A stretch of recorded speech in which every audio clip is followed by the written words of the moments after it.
दूसरी तरफ नाज़रीन, पाकिस्तान की तारीख में किसान और उसकी नकद आवर फसलों की नाकदरी कभी भी इस तरह नहीं हुई जिस तरह रवां साल में देखी जा रही है। किसान अपनी गंदम लिए मारा मारा फिरता रहा। सरकार ने पहली बार किसानों से गंदम खरीदने से इनकार किया। बेचारे किसानों को बेरहम आड़ती और जखीरा अंदोज माफिया के सामने हाथ पांव बांध कर फेंक दिया गया। गुज़िश्ता साल गंदम की इमदादी कीमत 3900 रुपये मुकर्रर की गई। इस साल किसान ने 1800 रुपये मन पर गंदम बेच दी। जब किसानों से तमाम गंदम हथियाली गई तो ये ज़ख़ीरा अंदोज़ों के गोदामों में पहुंच गई, तो फिर गंदम की कीमत 2200 रुपये से बढ़ाकर 2800 रुपये मन कर दी गई, जिससे 20 किलो आटे का थैला एकदम जो है वो 100 रुपये महंगा हो गया। अब ज़राए का कहना यह है कि ज़ख़ीरा अंदोज़ों ने अभी से खेल खेलना शुरू किया है।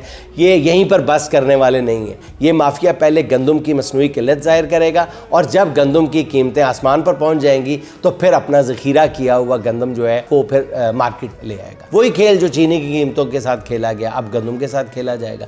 लेकिन पूरा मुल्क जो है वो माफियाज के हाथों खिलौना बन चुका है।